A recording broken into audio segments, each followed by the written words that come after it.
Bueno, ahí, fue breve. Ustedes dirán. ¿Se escuchó bien, Damián, Mauro, Pablo? Sí, sí, sí, se escucha Sí, bien. sí, muy bien. Si quieren pueden también responder por el chat, por ahí hay gente muy tímida acá. Mirá, dice, la primera grabación es Es más más seca, seca, Joaquín dice Barrera. Joaquín. Fantástico. Sí, muy bien. Todos escucharon esa diferencia en que en uno el espacio era más seco y en el otro tiene un poco más Sí. de reverberación, que es un concepto que vamos a trabajar hoy. Y bueno, no sé si alguien más quiere aportar algo, o sea, como son todos músicos, esto viene muy bien como ejemplo, porque implica que el espacio es una variable más para la interpretación y para la composición musical. Claramente las dos versiones son distintas, insisto, una es historicista, otra es una versión de otra época, pero el espacio, seguramente a ustedes se les ocurra algo mejor porque son estudiantes de música, pero digo, operen los espacios entre silencios, dando dos versiones claramente distintas, ¿sí? Entonces, ¿cómo me apropio como compositor y como intérprete del espacio es fundamental para pensar la obra? O sea, la resultante sonora es la obra de música más el espacio. Hay un concepto que trabajamos nosotros en la Universidad de La Plata, que es uno de Lothar Kremer, que habla del instrumento musical ampliado, donde el espacio es parte del instrumento musical.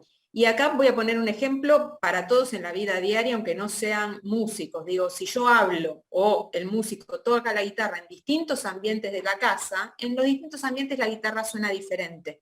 Sin embargo, el instrumento guitarra fue siempre el mismo, no se modificó. Incluso dentro de un mismo espacio yo puedo hacer adecuaciones. Estoy practicando, estudiando la obra en el dormitorio y abrí la puerta del placar y suena distinto. Estoy en el living, abro la puerta que da al pasillo, en acústica eso es acoplar un espacio, el sonido de mi instrumento suena distinto. Entonces, el espacio es indisociable de la resultante sonora que es esta construcción entre instrumento y espacio. Y el compañero dice, en la ducha canto mejor, sí, porque hay mayor reverberación en el baño, porque hay muchas superficies reflectantes y eso ayuda mucho, incluso a no calar. O sea, esto es fundamental. Un cuarteto un coro, un cuarteto, cantando en un lugar muy seco y bueno, tiene más posibilidades de calar que en un lugar reverberante donde las notas están sonando todo el tiempo y uno está permanentemente orientado.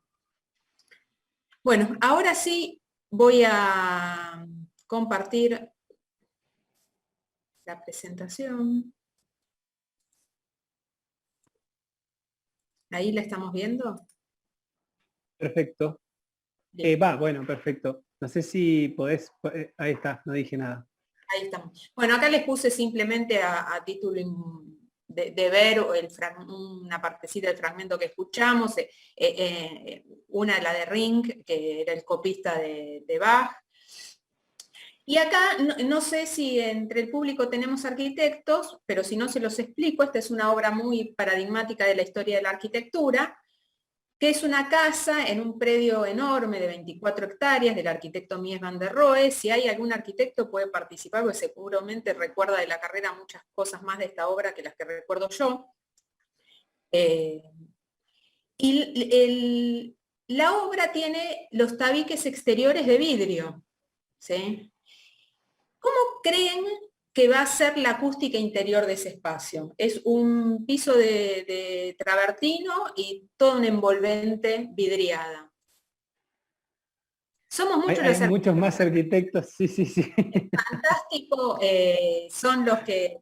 el ejemplo lo puse para ustedes justamente para compartir cuestiones musicales, sonoras, que le va a venir muy bien a los compañeros que son de las carreras musicales, y cuestiones visuales y que les lleguen a los arquitectos. La intención es que todos se lleven algo de material, ¿sí? Y esta casa genera, lo digo yo, pero alguien dijo muy reverberante, ahí estuve leyendo, ¿no? Claro, o sea, todas las superficies reflejan mucha energía sonora, entonces las ondas van a quedar dando vuelta todo el tiempo y el espacio interior es muy reverberante. Pese a eso, muy importante, el espacio está confinado entre los tabiques de vidrio, ¿sí? Y de hecho, si yo lo esta casa estuviera construida con cierres vidriados de un vidrio de gran espesor, es probable que el aislamiento acústico, o sea, la no contaminación sonora del exterior con respecto al interior y del interior con respecto al exterior, sea muy buena, un muy alto aislamiento. Entonces, el espacio está, visualmente es un continuo con el parque, con el bosque. ¿Sí? El espacio es infinito, si quieren. Pero el espacio visual, el espacio acústico está confinado entre esos tabiques de vidrio. ¿Sí?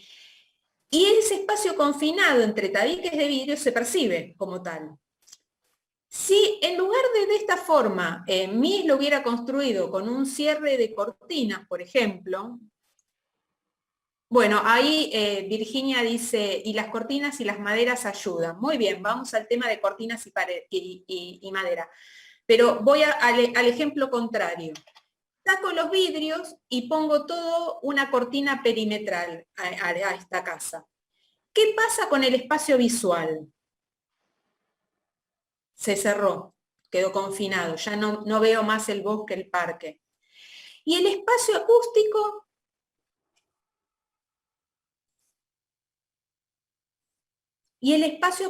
o sea, se reduce, dijo Damián, o sea, visualmente se reduce, está confinado. Y el espacio acústico, en el caso de las cortinas, es un continuo con el bosque, ¿sí? O sea, la casa como está construida genera un continuo visual y un espacio confinado acústico. Muy reverberante, como dijo Virginia, ¿sí? Y que yo podría corregir poniéndole cortinas y como tiene el núcleo de madera a la casa, poniéndole mucho mobiliario o poniéndole algo al cielo raso, por ejemplo.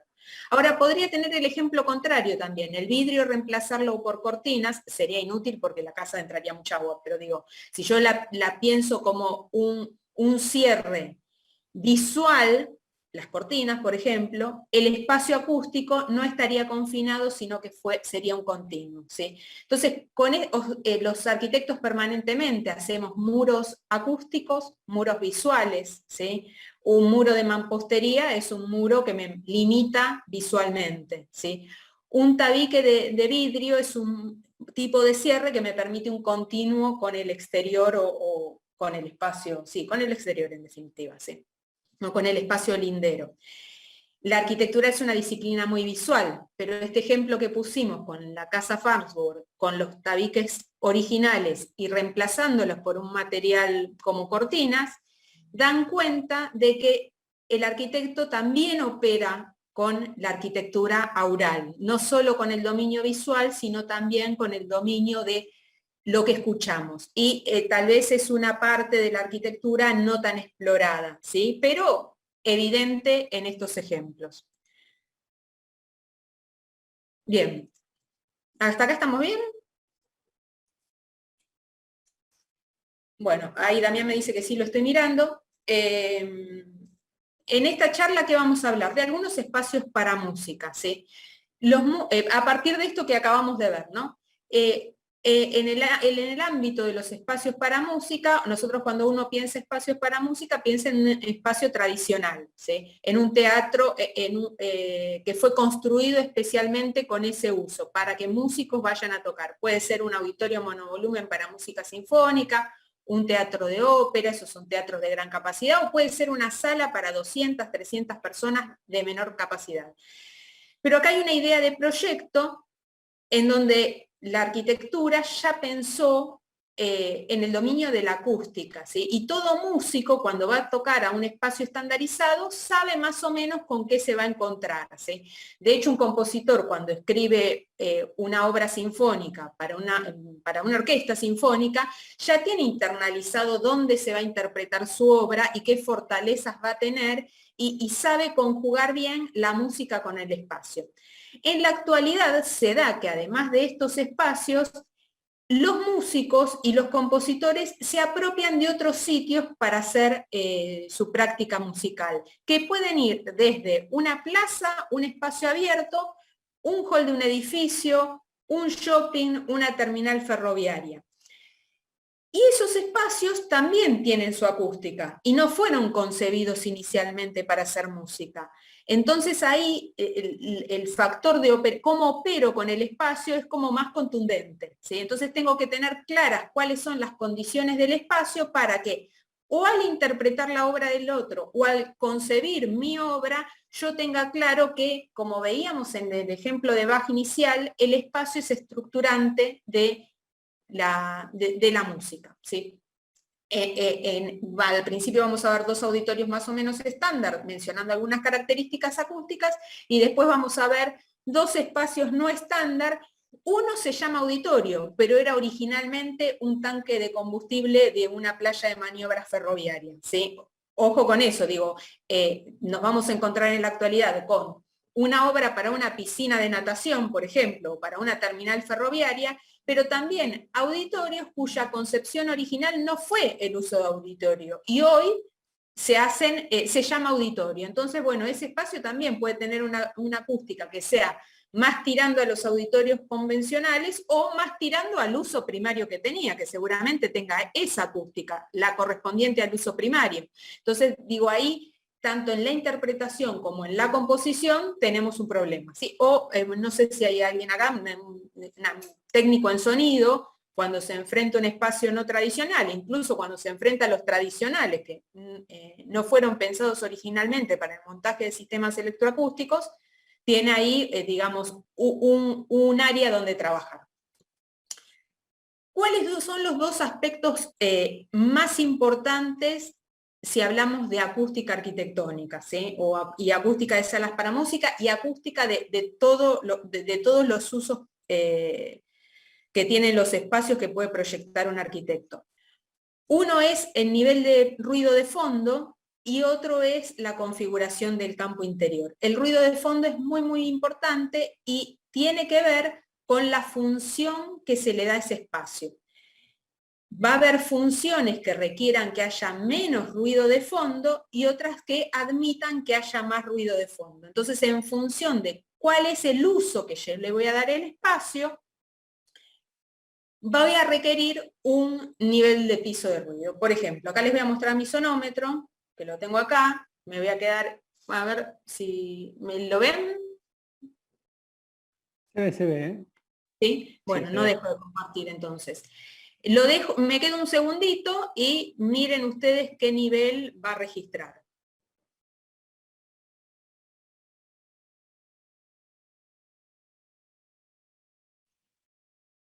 ¿Sí? Me está registrando más o menos 44 dBA, ¿sí? Yo estoy en el living de mi casa, ¿sí?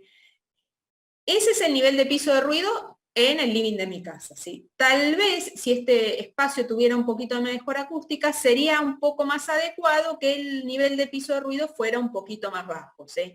Y en mi dormitorio yo debería registrar un nivel más bajo aún, porque la actividad de dormir implica que yo esté menos contaminada con el ruido exterior. Entonces, en una vivienda, los distintos ambientes van a tener distinto nivel de piso de ruido, ¿sí? No es lo mismo el piso de ruido de un hall de un edificio de oficinas que el de una oficina privada de alguien que tiene de un jefe, por ejemplo. Eso en la categoría de edificio de oficinas. En una vivienda, dormitorio más protegido, menos nivel de piso de ruido, living, cocina, pueden ser lugares más ruidosos, ¿sí? Eso para los arquitectos.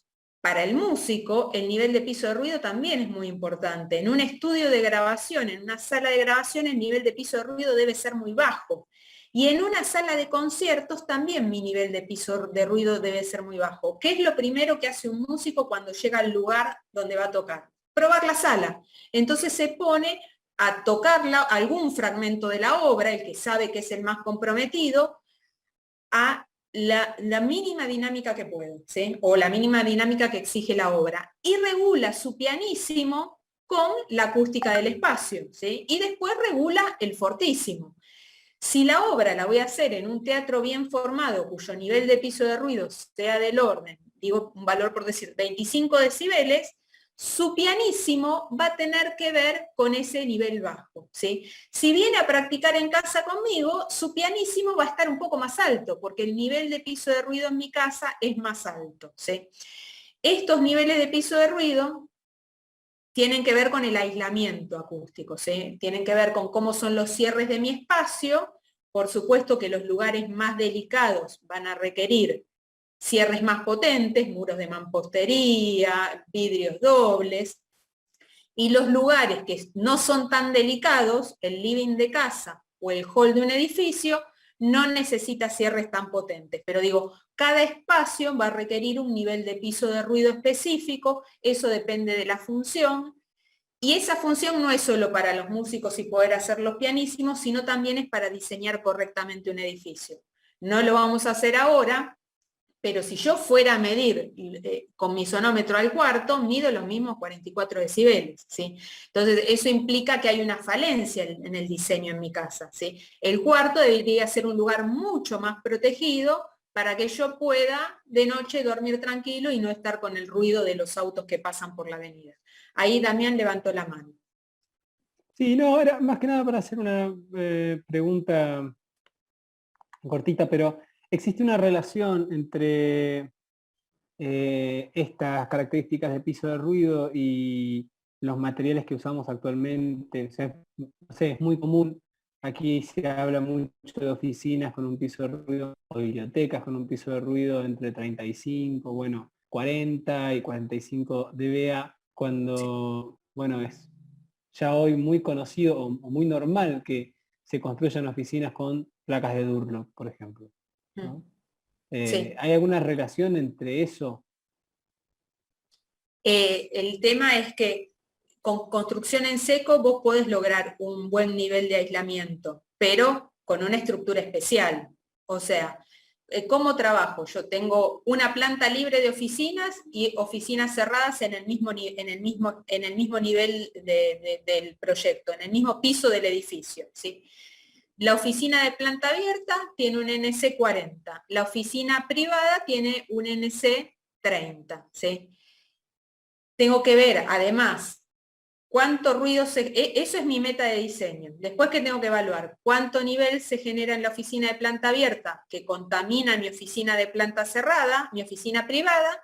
Tengo que evaluar cuánto nivel puedo generar en la oficina cerrada y ver cuánto contamina la planta abierta, ¿sí? De los dos casos, el que me solicite más aislamiento es el que adopto. Y ese es el valor de aislamiento que debería tener mi pared. Ahí tengo un espectro grande. Puedo recurrir a la construcción tradicional o a la construcción en seco, pero la construcción en seco no siempre es un montante y una placa de roca de yeso de cada lado. A veces son configuraciones especiales que tienen dos placas de un lado, una del otro, o incluso llegan a doble montante. Y una cosita más. O sea, no hay, esto que dijo Damián para los arquitectos es fundamental. No hay receta, yo tengo que analizar la situación acústica, o sea, cuál es el nivel de piso de ruido que necesita para que esa función se lleve a cabo adecuadamente y después diseñar el aislamiento para proteger mi espacio y que no me entre más ruido que el que me marca mi piso de ruido. Y algo muy importante es que el sistema de climatización también genera ruido. No vaya a ser que yo haga unos tabiques ultra potentes y después haga un agujero para pasar una ventilación. ¿Sí? Claro, y una cosita más que me he quedado siempre pensando y nunca respondí. Cuando uno, me ha pasado con algunos técnicos de sonido, de vivo, por ejemplo, las municipalidades suelen ir a medir ruido a veces cuando hay un recital o algo así, ¿no? Y, y hay ciertas consideraciones si es que ese recital se hace, por ejemplo, al lado de una estación de trenes o se hace al lado de un lugar muy ruidoso, ¿no? ¿Esas mismas consideraciones se tienen en cuenta en estos casos o no? Es como, bueno, este es el nivel de piso de ruido recomendado y listo. No sé si... A ver, si es una construcción nueva, yo lo que tengo que hacer es estudiar el impacto ambiental, cómo Claro, y sobre eso... eso va a interferir en la zona, ¿sí? O digo, no pienso, estoy tratando de buscar ejemplos de lo que vos me dijiste interpretándolo. Voy a hacer en un lugar abierto un concierto y a una cuadra está la fachada más alejada y es una vivienda. Yo tengo que asegurar que la persona que vive en esa vivienda pueda dormir de noche. Entonces, el nivel que tiene que haber en ese concierto a cielo abierto medido en la fachada de esa vivienda tiene que ser el adecuado para que después de pasar el tabique la persona pueda dormir. O sea, se estudia toda la situación. En realidad debería haber una planificación urbana donde yo ponga las áreas más ruidosas juntas y las áreas más protegidas también juntas. Si yo en un área protegida, porque es un área de viviendas unifamiliares, se me ocurre poner un boliche, bueno, el boliche tendrá que estar blindado de tal forma acústicamente para que no contamine la zona.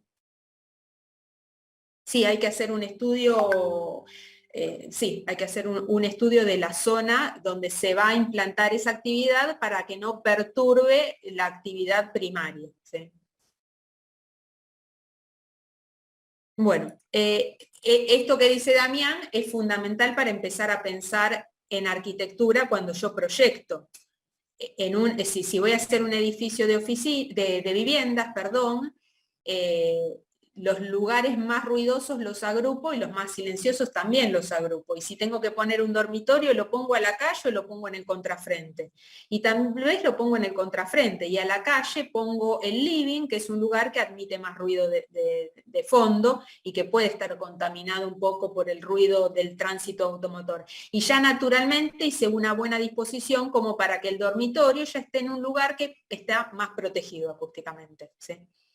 Justo vamos a ver un ejemplo de un auditorio bien proyectado en ese aspecto.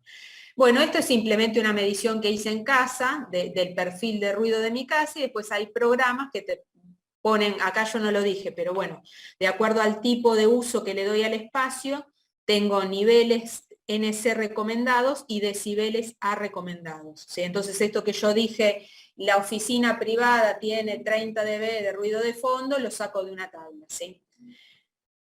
Bueno, y ahí otra situación de ruido en mi casa, la mido y la contrasto con una curva y digo, bueno, en esta situación tengo NC62, en esta situación tengo NC37. Por supuesto, esta va a ser más adecuada para que yo esté practicando y pueda ser pianísimo, ¿no? Que esta. Y eso entonces lo puse a propósito, no solo las salas de concierto tienen niveles de ruido recomendados, sino los edificios públicos, un museo, una piscina, un gimnasio. ¿Sí? Virginia que decía, somos muchos los arquitectos, cuando si ustedes se topan con un pliego, van a aparecer los espacios que ustedes tienen que trabajar en el proyecto y cuál es el criterio de ruido para cada uno de esos espacios. ¿Sí? Bueno, eso en términos de ruido de fondo, que es una variable importantísima que define todos los espacios, no solo los para música.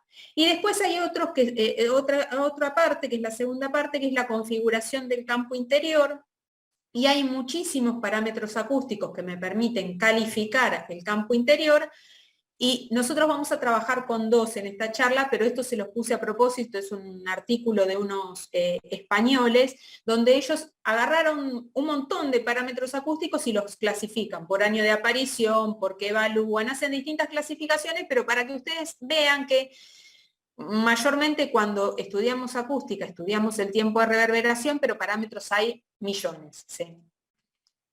Acá hay otra clasificación que los divide en temporales, niveles de energía, espaciales, razones de energía. Estoy de las ondas sonoras o de las señales acústicas, estoy evaluando distintas cosas para intentar comprender el funcionamiento acústico de ese espacio. ¿Sí? Y el que vamos a trabajar hoy principalmente es el tiempo de reverberación, que creo que alguno de ustedes ya está familiarizado. Fue un parámetro muy importante que Virginia creo que fue la que mencionó la palabra reverberación al principio en los dos ejemplos musicales. ¿Sí?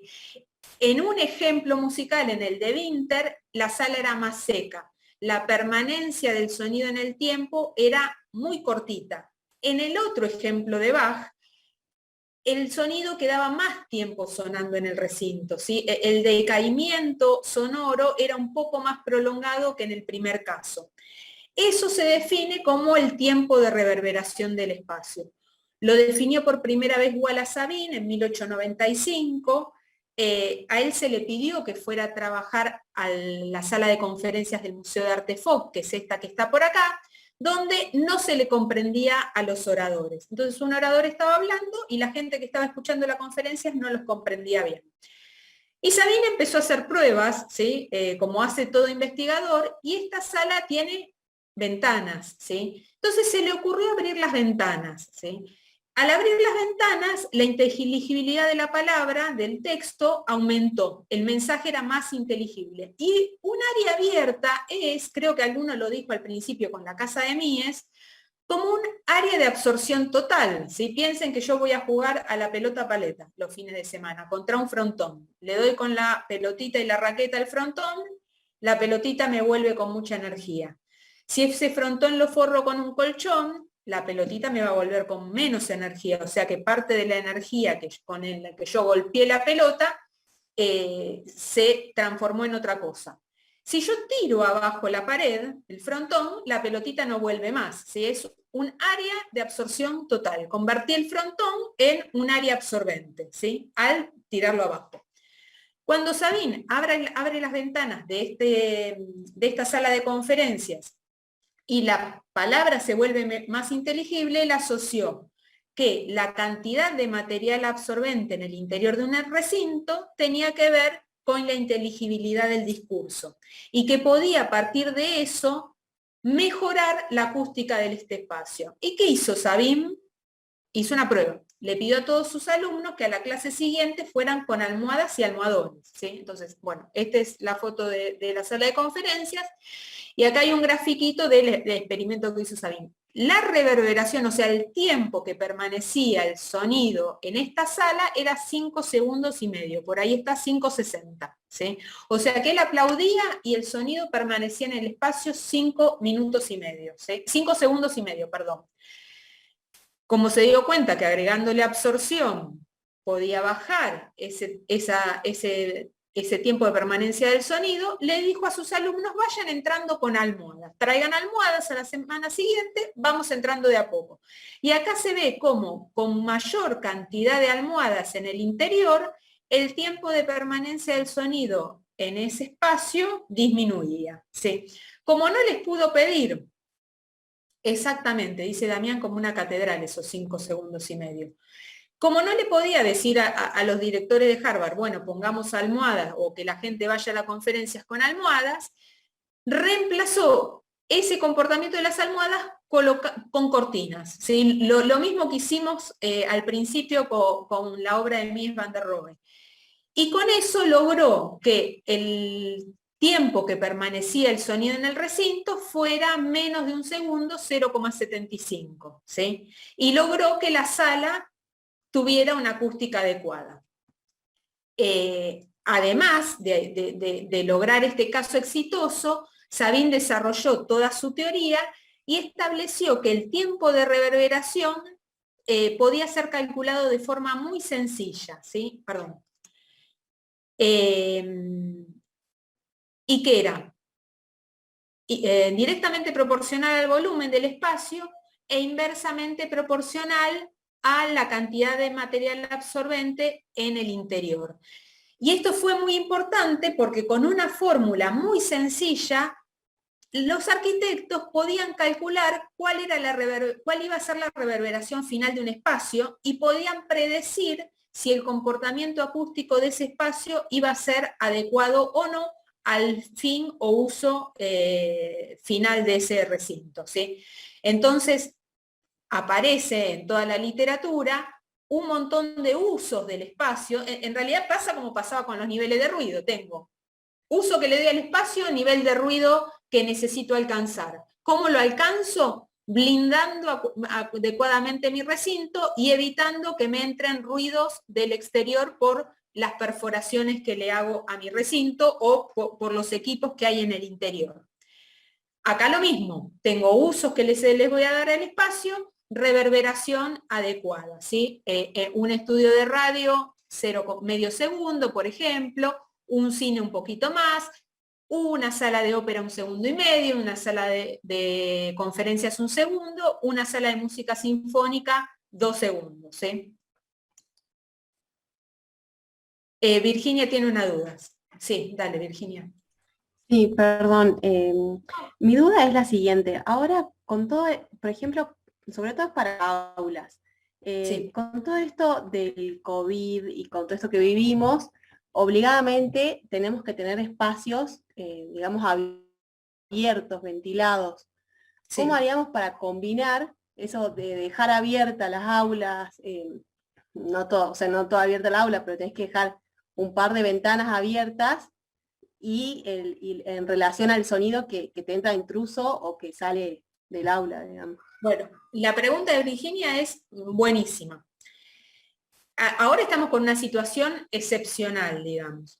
Si yo estoy proyectando un conservatorio, un edificio para la enseñanza musical, nunca el espacio puede ventilar con ventilación natural, ¿sí? Porque forzosamente entre dos aulas, cuando los dos profesores decidieron abrir el aula para ventilar, sin COVID, lo estoy pensando tradicionalmente, el que está dando la clase de fagot va a contaminar al de al lado que está dando la clase de violín. Entonces, tanto en un auditorio como en un edificio destinado a la práctica musical, las ventilaciones deben ser mecánicas, ¿sí? Entonces, voy a hacer un diseño particular donde, por ejemplo, un conducto que me inyecta aire, no inyecta aire a dos recintos linderos, ¿sí? Entonces un ramal va a inyectar a algunos recintos y otro ramal va a inyectar a otros recintos. Y me voy a asegurar que no haya flanqueo acústico, transmisión de sonido entre, por ejemplo, el pasillo y el recinto, haciendo digamos, haciendo algunas cosas, como encamisando los ductos, poniéndole material absorbente en el interior y tratando de que el equipo que naturalmente va a generar ruido esté lo más alejado posible, ¿sí? Entonces hago un tendido especial en mi instalación para que sea adecuado a ventilar espacios para música, que es como se hace en un auditorio en definitiva. La situación especial es que ahora de repente yo estoy pensando en un espacio que tenía un uso de aula de escuela, donde la ventilación sí es natural. Entonces, bueno, ahora tengo que tener paciencia con la utilización del espacio que tiene asociado la ventilación natural. Después en la vida, nunca un espacio que sea para música, pero insisto, ya sea control de estudio de grabación, sala de ensayo, sala de grabación, aula de música, auditorio, tiene ventilación natural, siempre tienen ventilación mecánica. Y en el diseño del sistema termomecánico se cuida la acústica.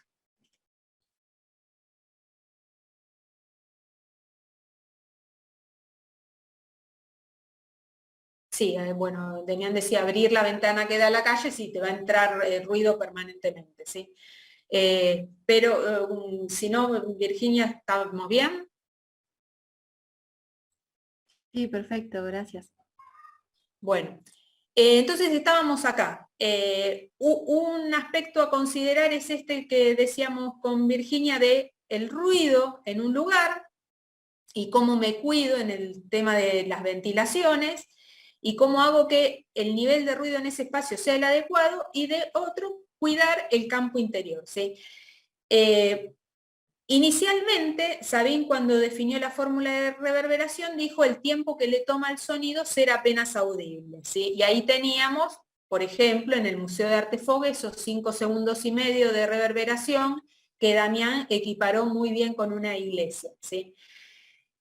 Enseguida el tipo se dio cuenta de que de ese ser apenas audible le quedaba medio mal, porque si el espacio era muy ruidoso, el sonido se iba a fundir más rápido con el ruido de fondo, y si el lugar era muy silencioso, el sonido se iba a tardar más en fundirse con el ruido de fondo. Entonces observó que necesitaba poner una variable externa para limitar ese tiempo de reverberación. Y digamos que desarrolló un poco más la fórmula y dijo, en vez de decir el tiempo de reverberación es el tiempo que le toma al sonido ser apenas audible, dijo es el tiempo que le toma al sonido de caer 60 decibeles. ¿Sí? ¿Por qué lo estableció así? Pensó, la orquesta sinfónica, haciendo un fortísimo, está en 100 decibeles, el nivel de piso de ruido de las salas de la época de Sabine tenían 35 decibeles de ruido de fondo. Entonces, lo que podía bajar la orquesta era esos 60 decibeles entre 100 y 40 decibeles de piso de ruido de fondo.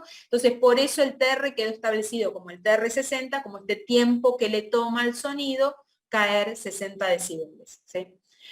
En toda la literatura les va a aparecer lo que yo les decía recién, usos que le doy al espacio, tiempo de reverberación requerido, dependiente del volumen y de la absorción en el interior. ¿Sí? Entonces, ahora vamos a ver ejemplos. ¿Sí? Teatro de cámara de Citibel. ¿Sí?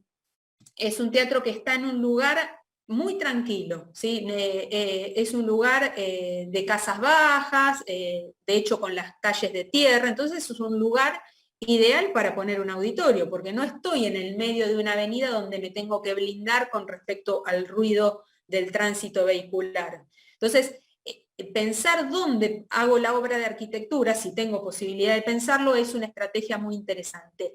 Y además de que la zona esta es muy silenciosa, la línea municipal está por acá, y el auditorio está por acá atrás. Además, en vez de poner el auditorio cerca de la línea municipal, que podía pasar alguien en auto y hacer ruido, igual está muy bien blindado, pero digo, en vez de ir a la situación más exigida, lo tiraron para el fondo de la manzana. ¿Sí? Eso es una situación muy, muy inteligente, que insisto, es válida para cuando pienso una vivienda, ¿sí? O para los alumnos de música, si ustedes pueden elegir qué lugar de casa usar para grabar, y bueno, traten de elegir una habitación que esté alejada de la calle, para ya estar naturalmente más protegido del ruido de la calle y no tener que grabar 20 veces porque pasó el colectivo.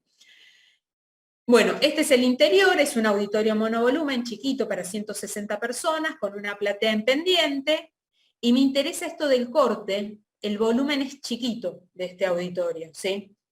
Piensen que acá tengo 1,25 m, que es donde estaba puesto el sonómetro y los micrófonos de medición, o sea que la altura de esto es chiquita, chiquita, chiquita, ¿sí? Bueno, la planta, ubicación del medidor, ¿sí? Medición de nivel sonoro en el auditorio nos dio 24 decibeles a 21 decibeles a. ¿Sí? Esta es una medición con las luces encendidas, esta es una medición con las luces apagadas. Si yo voy a estas tablas de referencia, me encuentro con que 21, 24 decibeles a supera, ¿sí? Es mucho mejor que el nivel de piso de ruido que yo le requeriría a un auditorio. Entonces estoy muy, muy bien. Después vamos a ver que en otros contextos los niveles de piso de ruido no son tan favorables. ¿Sí? Hay otra medición más que se hace cuando yo evalúo ruido y que es muy importante, que es tomar en consideración el nivel máximo, que por ahí es alguien que pasó y tocó bocina, pero es importante para saber dónde me puede apretar el zapato, ¿sí? Si yo estoy haciendo una grabación, ¿sí? Que en realidad la mejor versión que toqué en ese momento pasó un auto y tocó bocina y me arruinó la grabación. Entonces el nivel máximo siempre se evalúa. O sea, se evalúa en promedio cuál es el nivel de ruido y se toman en consideración esos momentos que son como especiales. ¿Sí? Entonces tal vez ese momento especial, de acuerdo al uso que le voy a dar el espacio, le doy o mucha atención o poca atención. ¿Sí? Obviamente que si es un lugar para grabar música, el evento extraño, este bocinazo, si pasa frecuentemente me va a preocupar y voy a diseñar en función de ese máximo. Si es una oficina, no importa que de vez en cuando pase un auto y toque bocina. ¿Sí? Y de esta sala también les voy a mostrar el tiempo de reverberación, que la norma ISO le hace una leve modificación al tiempo de reverberación de Sabin, que es tomar un intervalo de evaluación más chico que esa caída de 60 decibeles. Pero básicamente en esencia es lo mismo. ¿Sí? Y en esta sala, básicamente por su bajo volumen, la reverberación es menor a 1 segundo. ¿Sí? Es muy, muy bajo el tiempo de reverberación. Acá que se ven 3 posiciones en la platea, que fueron estas 3 que evaluamos, ¿sí? ¿Y por qué uno evalúa en más de un punto? Para saber si la respuesta acústica del espacio en esos 3 o más puntos es o no similar. Si es similar, eso es bárbaro, porque implica que le puedo dar a una persona cualquiera de esas ubicaciones y va a escuchar igual que el compañero que está ubicado en otro lado. ¿Sí? Y hay otro parámetro interesante, ¿sí? Entonces, acá la reverberación era baja, ¿sí? Como el ejemplo de Otto Winter, si quieren, que escuchamos al principio. Hay otro parámetro interesante para calificar la respuesta acústica de un lugar, que es la claridad, que me dice cuál es el grado de definición de los sonidos, ¿sí? Simplemente evalúa cuánta energía hay en el principio de la señal, este parámetro, y lo compara con cuánta energía hay en el resto del proceso del decaimiento del campo sonoro. En general, si la sala tiene una curva de decaimiento más o menos en este sentido, ¿sí? Si la sala tiene baja reverberación, tiene alta claridad, ¿sí? Que es lo que pasaba en el ejemplo de Winter. Todas las notas se escuchaban muy bien, muy recortadas. En esta sala, la evaluación de la claridad me dio en el orden de los 6 dB. Muy alta claridad, mucha definición de los sonidos. Y acá hay una correspondencia entre el discurso musical y los parámetros acústicos que vamos a ver ahora en un grafiquito. Todos los parámetros acústicos van a tener valores recomendados por distintos autores, que a veces pueden ser muy diferentes entre los distintos autores, entonces uno tiene que tener conciencia de con qué autor se está, digamos, a qué autor está siguiendo, o en base a la propia experiencia, pensar en cuál sería el valor recomendado para ese uso del espacio. Esto lo puse a propósito porque en función de la claridad, distintos autores igual de destacados dan distintos valores como referenciales, ¿sí? Y tal vez el que es interesante en lo que plantea es Veranek, que dice, según la función que yo estoy cumpliendo dentro del mismo espacio, puedo requerir que los sonidos sean más claros o definidos o que sean menos claros y definidos, ¿sí? Si uno es director de orquesta o uno está tocando, necesita más claridad, necesita escuchar todos los detalles de la música. Pero si yo estoy en el público, me gusta más sentirme rodeado por sonidos. Entonces el sonido puede ser menos claro e igualmente ser adecuado. De hecho, si ahora hiciéramos una encuesta, hay gente que le gusta la música con más claridad, más definición, más presencia de armónicos agudos, y hay gente que les gusta el sonido con más presencia de graves. Esas dos situaciones no son correctas o incorrectas, las dos son iguales de válidas, es una cuestión de gusto. Entonces, que un espacio no sea completamente homogéneo con respecto a la claridad, me puede dar esas dos condiciones de audición. Y ojo también pensarlo en cuánta claridad necesito para la actividad que estoy haciendo dentro del recinto, ¿sí? Obviamente esto es un parámetro específico de salas para música. Si un arquitecto está diseñando una oficina, va a calcular la reverberación de la oficina, si no se va a meter en este parámetro, pero me interesa para los conceptos musicales de los compañeros. Lo puse más adelante, entonces, lo que les quiero mostrar, de la relación entre música y parámetro claridad y reverberación. Otro ejemplo, Auditorio de Radio Nacional, es un auditorio también monovolumen, con bastantes elementos difusores, una cámara acá de escenario armada en madera. Ahí se ve y naturalmente ya veo que esto tiene más volumen que lo que tenía Citibel, ¿sí? Ahí tienen, mientras estaba en obra, una planta del lugar. Mido la reverberación y ¿qué me da? Más alta. ¿Por qué?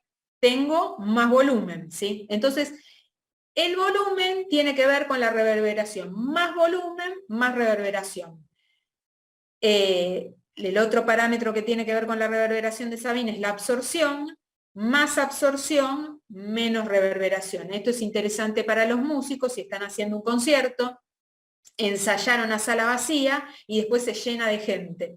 Y cambió la respuesta acústica del lugar, ¿sí?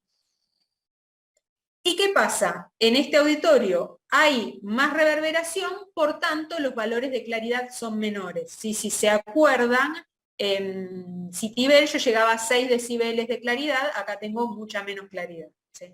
Y este es el gráfico que les había prometido, ¿sí?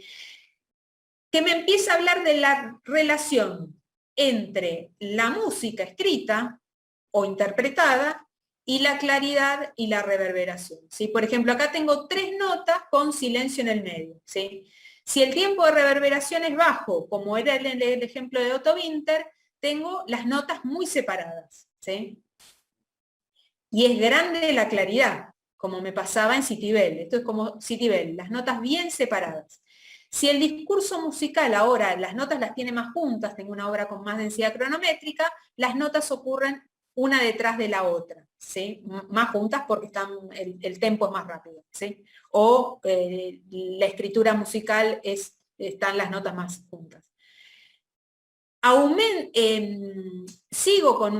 tengo un tiempo de reverberación alto, ¿sí? Y las notas se me empiezan a solapar unas con otras. O sea, la caída de la reverberación, piensen en el segundo ejemplo, en el de Koopman de Bach, la caída de la reverberación hace, la caída de la energía sonora, que yo la estoy evaluando en términos de reverberación, hace que una nota se me empiece a unir más con la siguiente, ¿sí? Y acá se te unen mucho más, ¿sí?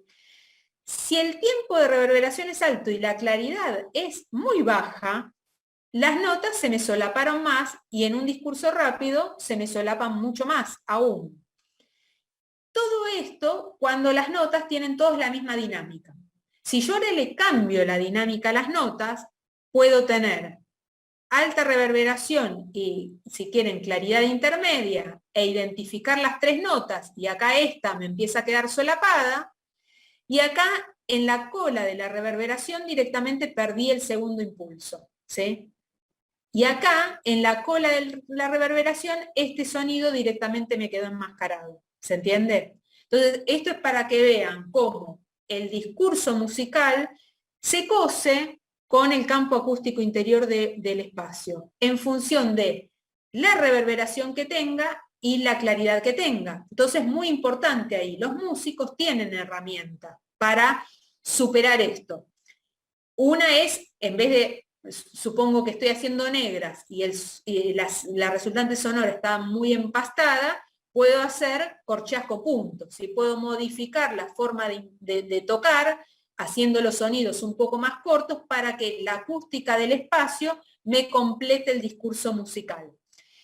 Si el lugar tiene muy poca reverberación, si chusmean varias interpretaciones tal vez de la misma obra de orquestas itinerantes, a veces se encuentran con que alguna versión tiene un tempo más rápido. Y el tempo más rápido fue una decisión del director por la baja reverberación de ese auditorio. Entonces, modificando el tempo, tengo las notas más cohesionadas si el lugar tenía poca reverberación. Digamos que hay un dominio de este asunto donde el músico se puede adecuar a la acústica del espacio haciendo ajustes en su interpretación. Y hay casos muy extremos, ahora vamos a ver uno donde pobre no puede hacer más nada. Entonces tal vez la obra que elegí no era la correcta para interpretar en ese espacio. Esa es otra digamos, de las fortalezas de conocer a priori cómo es la acústica de estos lugares, ¿sí? Damián, ¿te prendiste la cámara para preguntar algo? No. Ah, listo. Entonces sigo adelante. Entonces acá tienen una comparación de esto de la claridad y la reverberación. Teníamos Citibel, baja reverberación, alta claridad. Radio Nacional, reverberación más alta, menor claridad, ¿sí? Entonces, empezando a ser consciente de estos espacios, de esta acústica, de estos lugares, después lo que yo tengo que operar es como músico, como compositor, con la acústica de estos lugares, que dentro de todo son cosas bastante estándar, ¿sí? Puede ser que ocurran cosas menos estándar como esta, ¿sí? Este es el Auditorio Tanque de la Universidad de San Martín. Originalmente era una playa ferroviaria, era un tanque de combustible y un tanque de agua. Uno se transformó en auditorio, ¿sí? La planta, las geometrías tienen otros problemas de carácter acústico. Yo acá no estoy hablando ni de eco, ni de focalización. Estoy hablando de dos parámetros que definen el campo acústico interior. Tengan en consideración esa lista larga del artículo de los españoles y tengan en consideración que hay un montón de otras cosas que pasan acústicamente en los lugares que no están considerados en esto introductorio que estamos viendo, ¿sí? Medimos tiempo de reverberación en muchas posiciones de este espacio, porque en realidad este espacio lo quisimos caracterizar para tener la información acústica para que funcionara como variable compositiva para obras de sitio específico pensadas exclusivamente para este lugar, ¿sí? Y la reverberación dio bastante diferente a los casos anteriores, ¿sí? Estas son las bandas de frecuencia, sonidos graves, medios, agudos, ¿sí? Y la reverberación dio, si quieren, en promedio 3,5 segundos en los graves, 2 segundos en el registro medio y un poquitito menos para los más agudos. ¿Qué significa? Que si un contrabajista toca una nota, que es una negra, a negra 60, ¿sí? Dejó de tocar y el sonido permanece en el espacio 3,5 segundos. ¿Sí? Damián me va a decir de nuevo la catedral. ¿Sí? Ahora el flautista que está tocando por acá, toca la misma negra y dura 2 segundos. ¿Sí? Entonces, bueno, ahí hay que ver el director de ese ensamble qué hace para que la respuesta del ensamble sea lo más amable posible. ¿Sí? Catedralcita ahora, dice Damián. ¿Qué pasa con la claridad en este lugar con tanta reverberación? ¿Sí? Esto lo puse a título informativo, hay una claridad que es la que vimos recién, que se llama claridad de 80 milisegundos, y hay otra que se evalúa para estudiar la claridad para el discurso hablado, ¿sí? Como este lugar lo estudiamos para que los datos acústicos sirvieran como variables para los compositores podían escribir la música que quisieran con los instrumentos que quisieran. Entonces podía ser que alguien quisiera armar una obra con un texto, entonces por eso evaluamos la claridad para palabra. Pero solo por ver un poco qué está pasando acá, los valores de claridad por debajo de 0 indican que hay más energía en la cola de decaimiento del sonido que en el inicio de la señal. Entonces eso forzosamente es baja inteligibilidad. ¿Sí? Entonces acá el 0 está por acá. O sea, de 1000 hercios para abajo, poca inteligibilidad. De 1000 hercios para arriba, sube la inteligibilidad. O sea que o sube la claridad o sube la definición de los sonidos. Quiere decir que de todos los instrumentos que yo puedo poner en mi espacio, algunos van a sonar más definidos que otros. ¿Sí? Y ojo, ¿no? Que yo estoy considerando que el contrabajista está tocando solo las fundamentales, el contrabajista tiene espectro.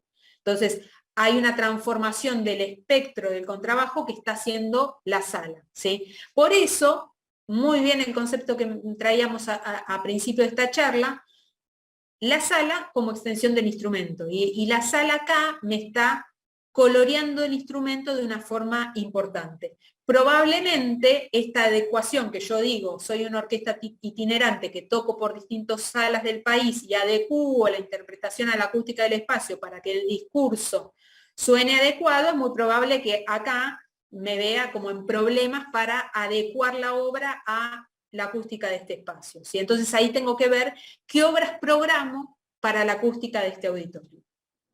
Yo estoy chusmeando las preguntas. Acá ve Virginia, dice, ¿es mejor un auditorio en una misma planta o un auditorio con niveles?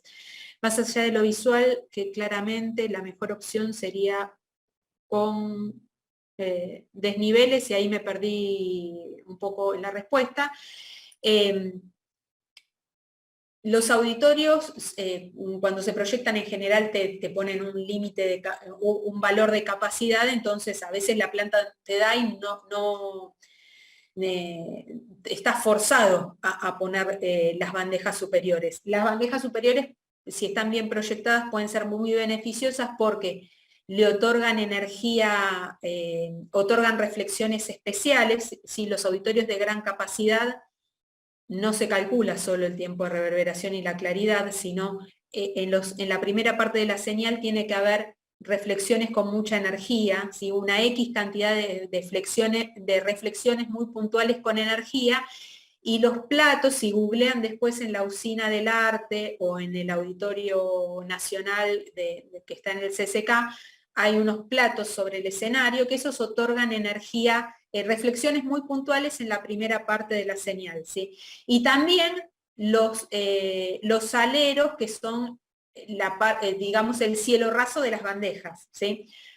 Lo que no puede haber es bandejas muy profundas, como ocurre en todos los pullman de los cines de la República Argentina, donde vos de la mitad de la sala para adelante tenés el cielo raso muy alto. Y después te encontrás en un espacio muy confinado, que eso sí tiene muchos defectos acústicos. Una forma de resolver ese problema es que la bandeja superior no esté montada sobre la sala, sino que esté montada sobre el foyer. Entonces yo gano en capacidad, pero no armo esa bandeja que forzosamente me deja una parte inferior con una acústica bastante deficiente por la profundidad que requiere esa bandeja. De esa forma es como está resuelta la bandeja con esto que vuela para afuera, está resuelta en la usina del arte, ¿sí? Entonces vos prácticamente tenés una zona de platea, si querés, en la planta del nivel de platea, solita, y tenés casi nada de solapamiento con la bandeja que está volando para afuera, ¿sí? Eso es una forma correcta. Pero las bandejas no siempre son malas porque otorgan reflexiones que vuelven a la platea y son interesantes y necesarias. El tema es cómo están resueltas. Completo un poco lo que dice Virginia para tratar de contestar todo lo que puedo. Los teatros de herradura son teatros a la italiana para ópera, ¿sí? Que tienen una configuración ya no de auditorio monovolumen para música sinfónica, sino son salas destinadas para ópera. Cuando esas salas se destinan para música sinfónica, lo que se hace es ponerle una cámara en el escenario, ¿sí? Y en general, en ese caso, la mejor ubicación es la platea. Ahora, si vos vas a ver ópera, en general las mejores ubicaciones son las de los niveles superiores en los teatros a la italiana, ¿sí? Y un auditorio debería estar diseñado para que todas las representaciones, las distintas representaciones musicales se oigan bien, ¿sí? Si ustedes tienen oportunidad de viajar a Buenos Aires y vienen a algún concierto al auditorio a La Ballena, que está en el CCK, en la platea te sentís mucho más envuelto en sonido y en una bandeja, en la primera bandeja tenés más definición de la palabra. Entonces cuando vino Barenboim hace 3 años, el concierto para violín y orquesta que hicieron, en la platea se escuchaba hermoso, ¿sí? Y después hizo unos conciertos con cantante y piano, y las ubicaciones superiores tenían mayor definición de texto. Esto a un nivel muy sutil, digo. Todas las ubicaciones son buenas y correctas, pero hay un nivel de sutileza tal que si vos conocés profundamente la sala, podés decidir dónde ubicarte según el tipo de manifestación sonora que vas a escuchar, ¿sí? Todas son 100 puntos, pero hay una sutileza, esto que decíamos al principio, de la gente que le gusta más el sonido con presencia de graves y la gente que le gusta más brillante. Los dos son ganadores, es el gusto de las personas. Hay un estudio de Wilkins y Plench del 75 que ellos encontraron que las preferencias de los oyentes tenían que ver con esta dualidad justamente. Entonces no había un campo que le resultara igualmente bueno a toda la población. Entonces, que las salas tengan distintas posibilidades de audición es una fortaleza muy grande. Lo que no deben tener es muchas butacas con defectos acústicos, ¿sí? No zonas malas acústicamente, sino distintas condiciones de audición, todas igualmente buenas, donde si yo conozco la sala puedo elegir, de acuerdo a lo que voy a escuchar, dónde me ubico, ¿sí? Bueno, nivel de piso de ruido en el auditorio tanque, un poco más alto que lo que veíamos en Citibel, NS33, esto es la medición con los reflectores y el aire acondicionado, y NS22, excelente, solo con luz decorativa. Esto es interesante porque como iban a ser obras para sitio específico, tal vez algún compositor decidiera solo dejar la luz decorativa en el lugar para tener un nivel de piso de ruido más bajo y forzar un poco más los bajos niveles sonoros, ¿sí? Poder trabajar más con los bajos niveles sonoros. Y otro lugar donde se puede hacer música perfectamente es un hall de un edificio, ¿sí? Este es el hall del Teatro San Martín, ¿sí? Que tiene una panza, muchas superficies reflectantes, ¿sí? Esto es el frente vidriado, acá hay una avenida que es la avenida Corrientes, es una avenida muy transitada, tiene escaleras y un montón de pasillos linderos. Obviamente la reverberación va a ser muy grande, se imaginarán, ¿sí? Y los niveles de ruido de fondo también altísimos, ¿sí? O sea, cerca de los 80 decibeles. Entonces, si yo estoy pensando, estoy programando música contemporánea en distintos lugares de mi ciudad, ¿sí? Y uno de los lugares donde se va a programar es este espacio, no puedo programar una obra que la mitad de la obra tiene todo el tiempo pianísimo, ¿sí? Porque en ese caso la obra no va a ocurrir. Y si estoy pensando una obra para sitio específico, tengo que saber que este es el nivel de ruido de mi espacio y hacer convivir mi música con esta situación, ¿sí? Reverberación del orden de los 2 segundos y medio, ¿sí? Y esto se los traje para que vean que esto es cierto, ¿sí? Esto en el 2015, ¿2015? ¿Estoy mintiendo? Sí, 2015, pasó hace un montón de tiempo. Programaron con el Colón Contemporáneo, For Philip Gaston, que es una obra de Morton Feldman, que dura como 5 horas, es una obra para percusión, flauta y piano, y se montó en el hall del Teatro San Martín, ¿sí? Del Teatro Colón, perdón. Obviamente el hall del Teatro Colón, el primer espacio de transición, no tiene la acústica controlada de la sala, ¿sí? Entonces el tema era cómo hacer convivir esta música con la acústica del hall, ¿sí? Entonces digo, ojo que yo mostré hall del edificio, el hall del edificio tiene acústica adecuada para hall del edificio, para que la gente pase y no se quede a hacer música.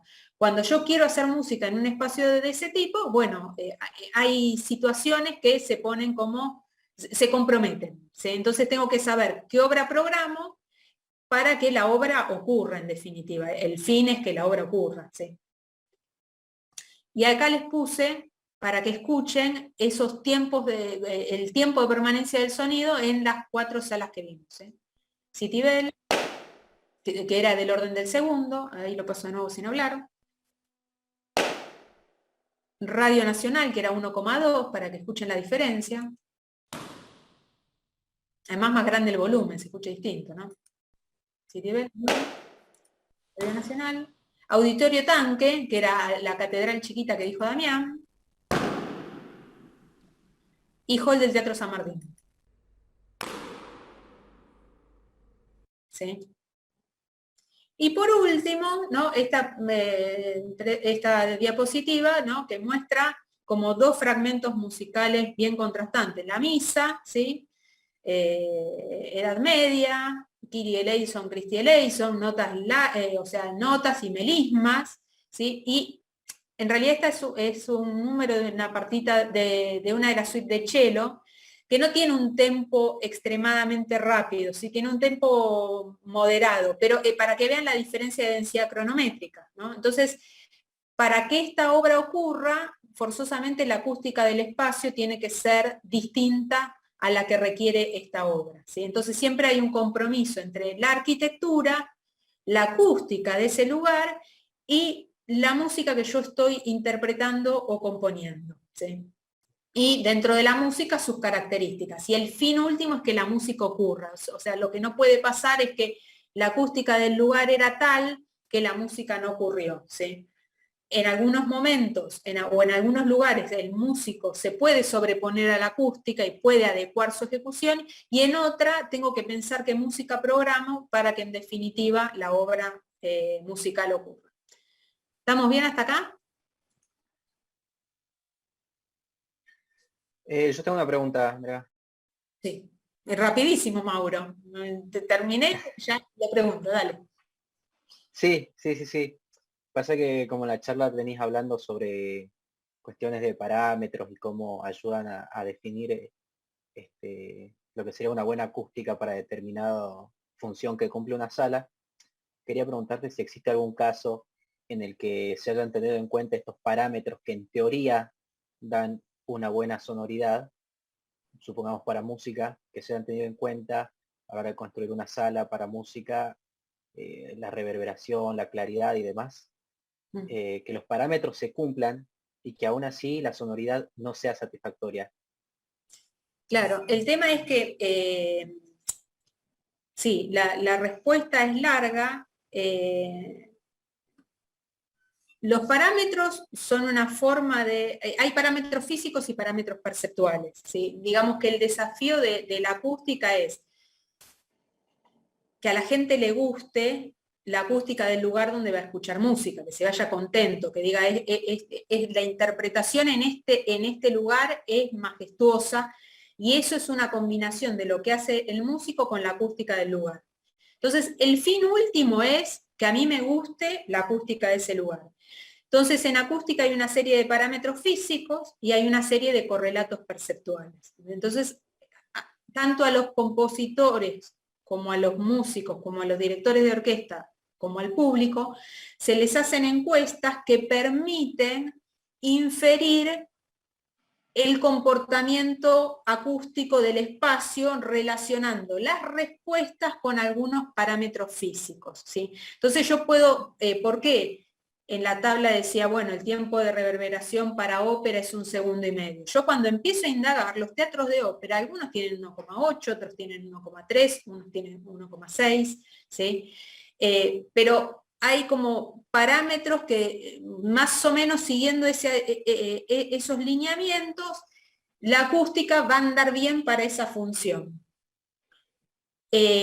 Ahora la acústica es mucho más que la acústica de parámetros. Digamos que si yo evalúo una sala en torno a la norma ISO 3382 y hago todo lo que me dice la norma y caracterizo el espacio, y todos esos valores de los parámetros que obtengo en ese espacio están de acuerdo a la literatura, en la sala pueden ocurrir otras cosas que no están contempladas en la norma, ¿sí? Entonces el asunto es como mucho más profundo, ¿sí?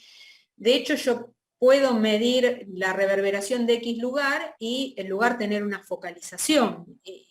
Y no está registrado en el registro esto de la norma ISO 3382. O sea que es mucho más profundo que el diseño de un espacio para música, es mucho más profundo que seguir una serie de parámetros. Y si yo me limitara a seguir una serie de parámetros, por eso estaba buena la diapositiva que decía la claridad, decía usos, música sinfónica, decía muchos autores, y un autor decía superior a 0 dB, otro decía entre menos 2 dB y 2, otro decía más de 2. ¿Con quién me quedo? O sea, ahí quien diseña tiene que tener, tiene que tomar una decisión al respecto, ¿sí? Y tal vez es seguir a alguno de esos autores o hacer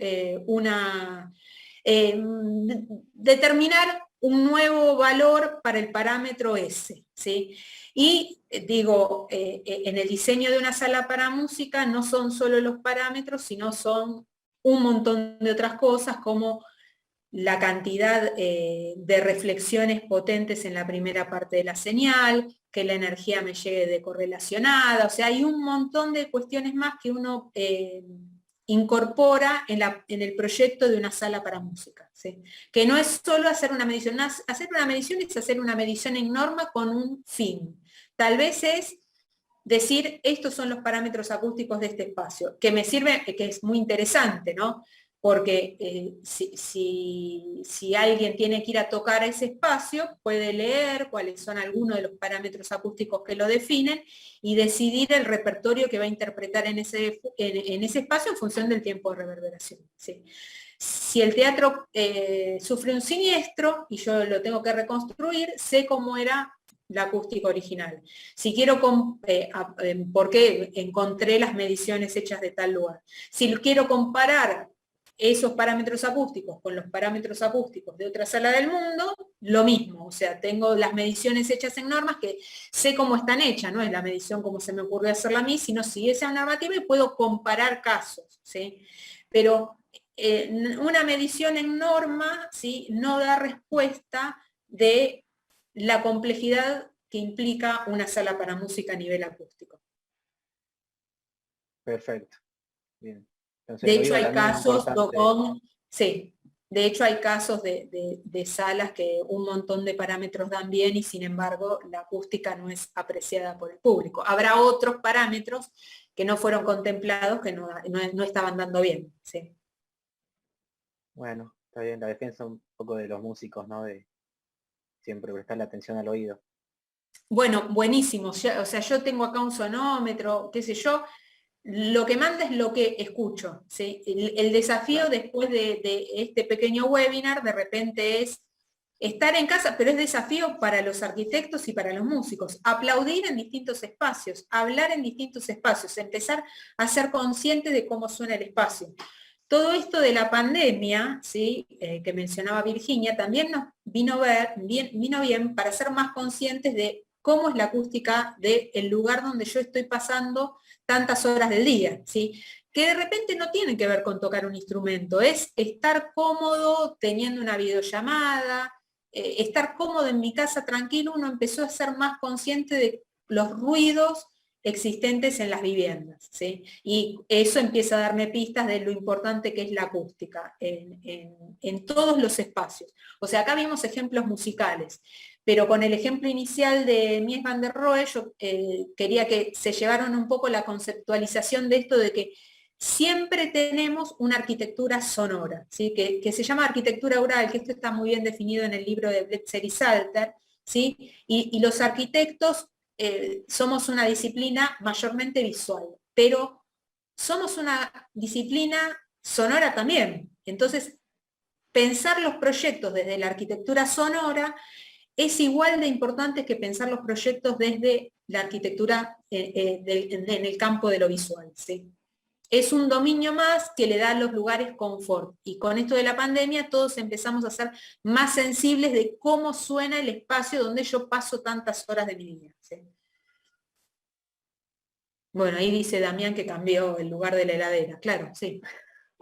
Además, bueno, obviamente todos estábamos en casa las 24 horas del día, que no es lo mismo si yo me voy a trabajar afuera 8 horas, volví en casa de noche, donde mi vecino también está cansado porque vino de trabajar y no va a hacer mucho ruido, ¿sí?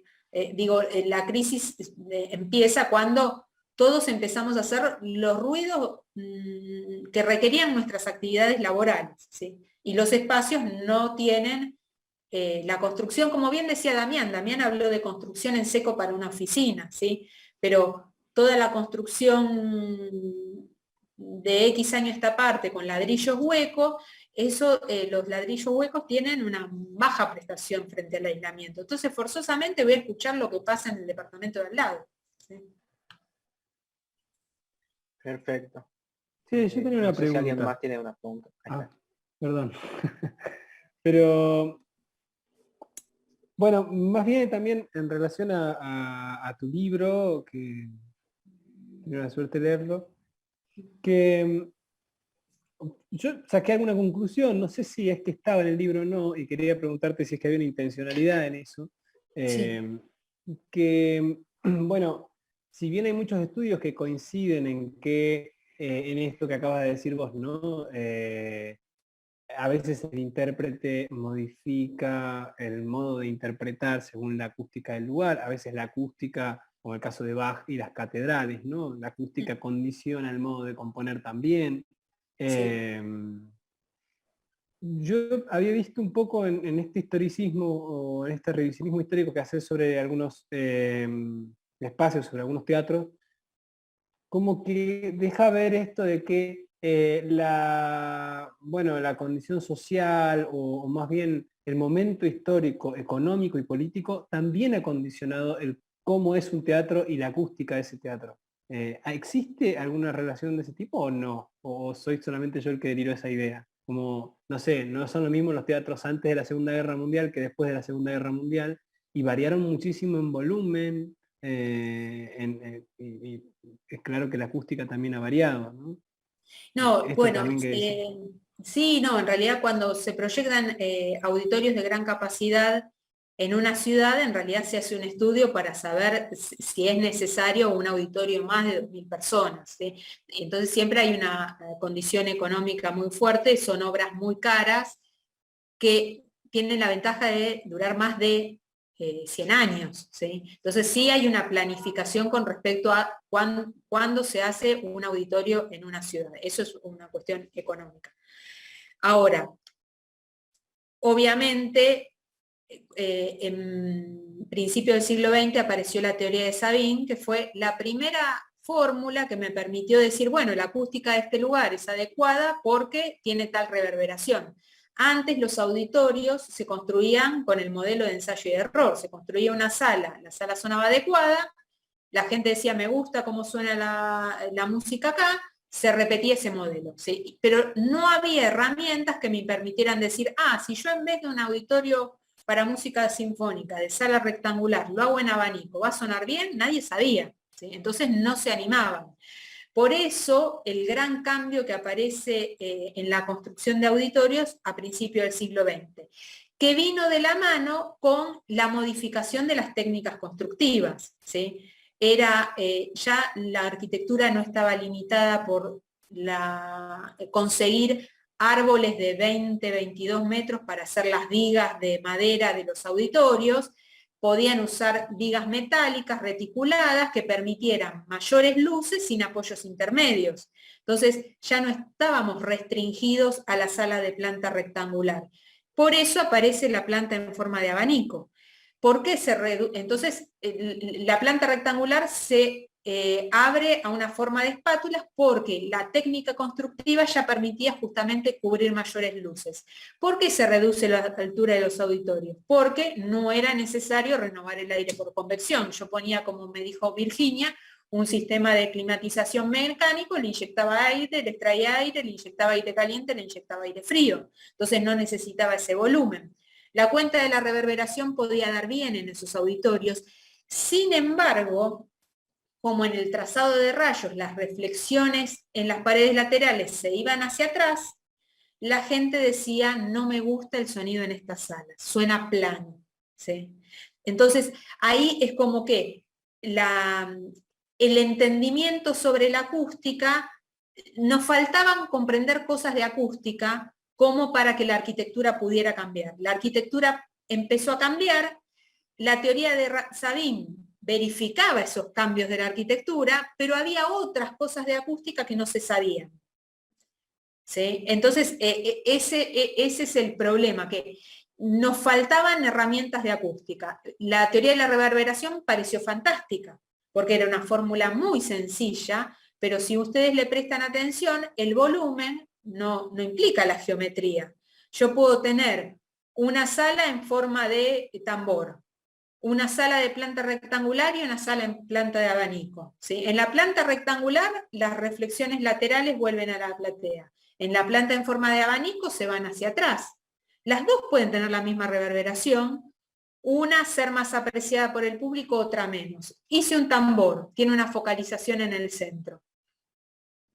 El volumen puede ser igual en los tres casos y la cantidad de material absorbente puede ser igual en los tres casos. Pero las salas tienen una acústica distinta, ¿sí? Por eso, bueno, medí reverberación de la norma ISO, en los tres casos me dio lo mismo. La acústica se relaciona con la pregunta que hizo Mauro. ¿La acústica es la misma? No. ¿El tema cuál es? Que en arquitectura tenemos muchas herramientas que a veces utilizamos en obra. ¿Por qué los teatros antiguos no tienen ningún problema de ruido? Porque los muros eran de 60, 80 centímetros, muy aislantes. Un auditorio en el medio de la ciudad y además este hall del Teatro Colón que yo mostraba, yo tengo varios espacios de transición antes de llegar a la sala. Eso era parte de cómo se construía. Cuando yo quito esos elementos y las paredes, en vez de tener 60 centímetros, son una montante y 2 placas de roca de yeso de cada lado, la arquitectura me lo permite, la técnica constructiva me lo permite, pero tengo que evaluar la acústica. Y cuando evalúo la acústica en ese caso, la acústica no me alcanza. Por eso es muy importante, y esto es un dato interesante para los arquitectos, ahora hay un montón de certificaciones que deben cumplir las obras de arquitectura. Entonces, y acústica da puntos. Entonces, de repente, un edificio de oficinas, yo necesito que, de acuerdo a la oficina que estoy diseñando, tenga cada una de esas oficinas tal tiempo de reverberación. Y además, tal nivel de ruido. Entonces, estoy obligado a poner los muros correctos. Estoy obligado a que el sistema de climatización no me genere ruido. Estoy obligado a poner un cielo raso absorbente. Entonces, esta obligación de la certificación me ayuda a concientizar ¿sí? Dentro de unos años ya el arquitecto va a saber si en definitiva es lo mismo pagar un cielo raso de roca de yeso o pagar uno que tenga absorción. Y en uno voy a tener una oficina confortable y en otro voy a tener una oficina con rebotes por todos lados, molesto, donde estoy en la videoconferencia y todo rebota, rebota, rebota. ¿Se entiende? Entonces, bueno, es parte de ser conscientes. Ojo, que es una decisión de uno, es con tener la herramienta, porque el costo de la obra puede ser el mismo, ¿sí? O sea, cuando pienso en las obras desde la acústica, desde el principio, o sea, yo puedo hacer una obra muy económica. Puse el dormitorio al frente, en la calle que pasan los colectivos, y el living al fondo, porque me da el espacio, qué sé yo, que tengo de expansión de mi casa, tengo un jardín al fondo. Y bueno, ojo con ese dormitorio al frente.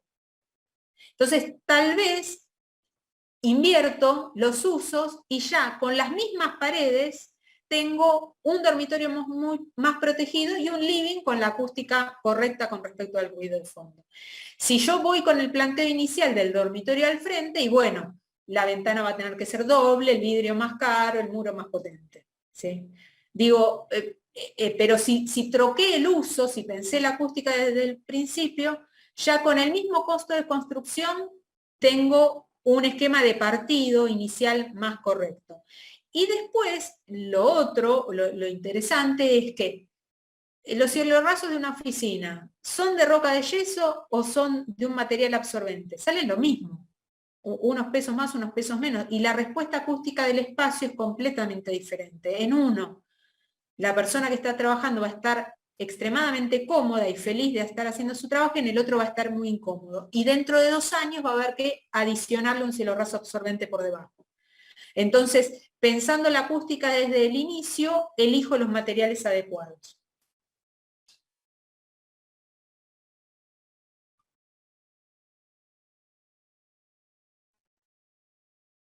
Yo tengo una última y creo que con esto después dejo, no sé si alguien más quiere hacer preguntas por ahí, pero Sí, adelante lo medio que naif quiera. igual, medio naif igual, pero pensaba en esto, como, bueno, en el caso de las músicas, ¿no? De las obras musicales y de la cuestión histórica, no sé, casos como Stravinsky, que cuando presentó la consagración, bueno, también apelando a esto de que sos compositora y demás.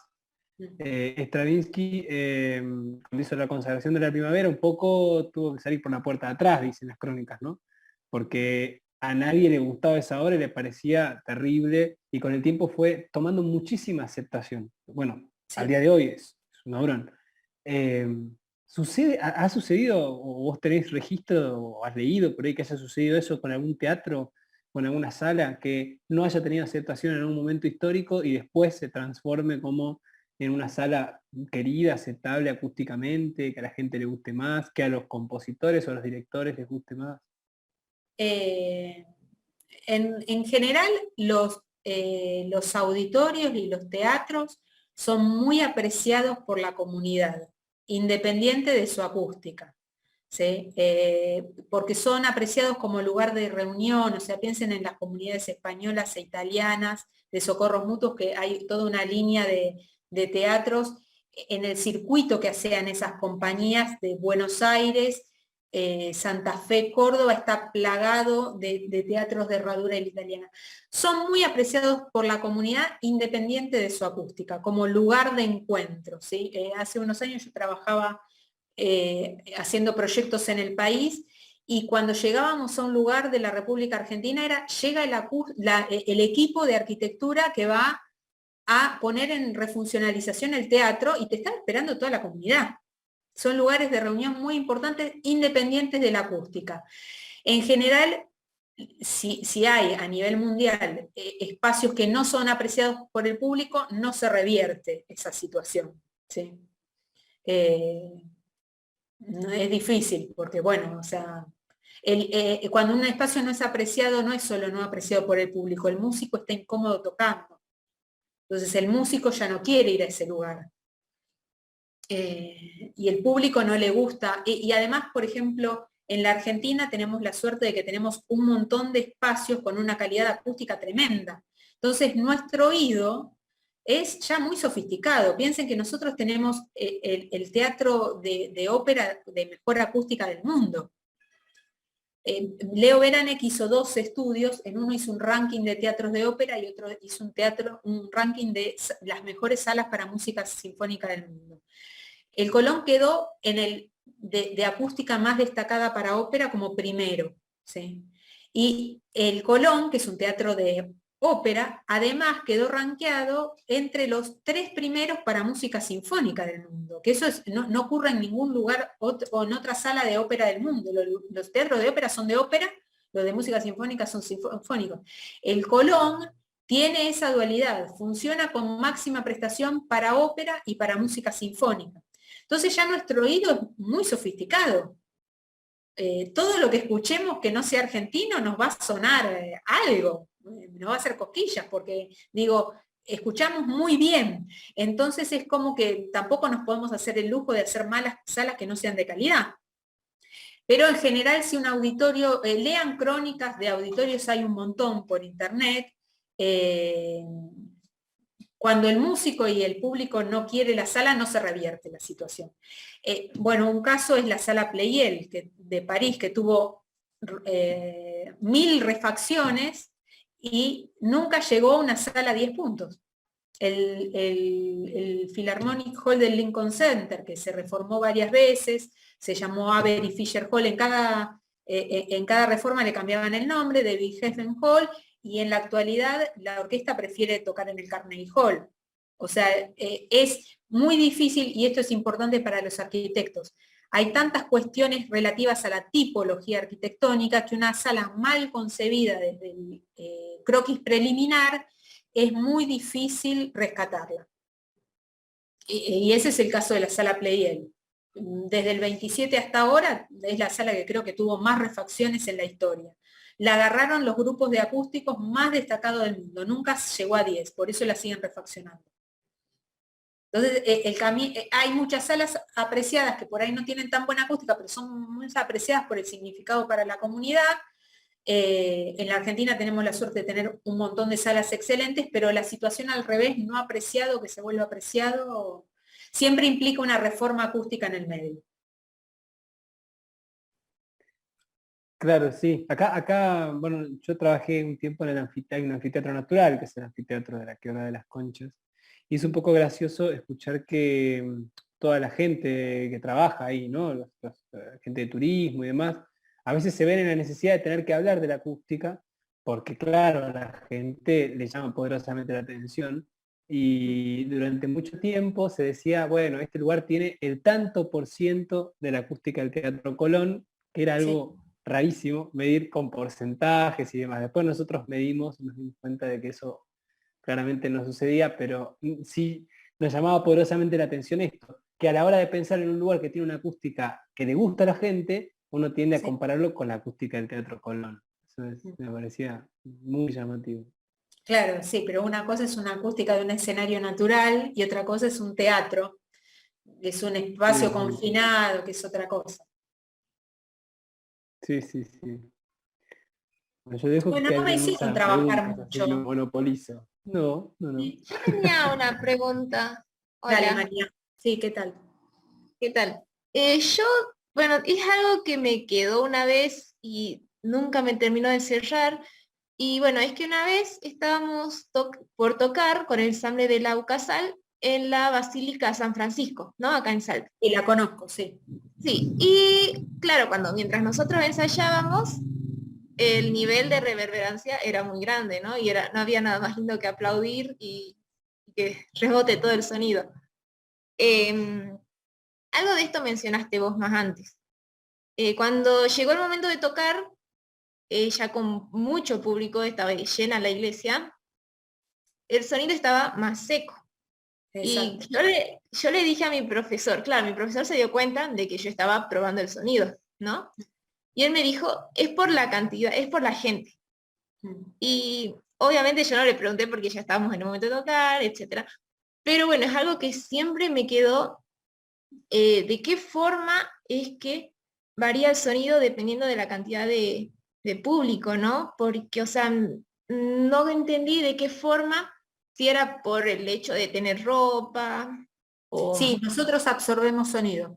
Claro, o por el Somos hecho de... absorbentes. Claro, exactamente eso se me ocurrió, pero nunca lo terminé de Claro, entender.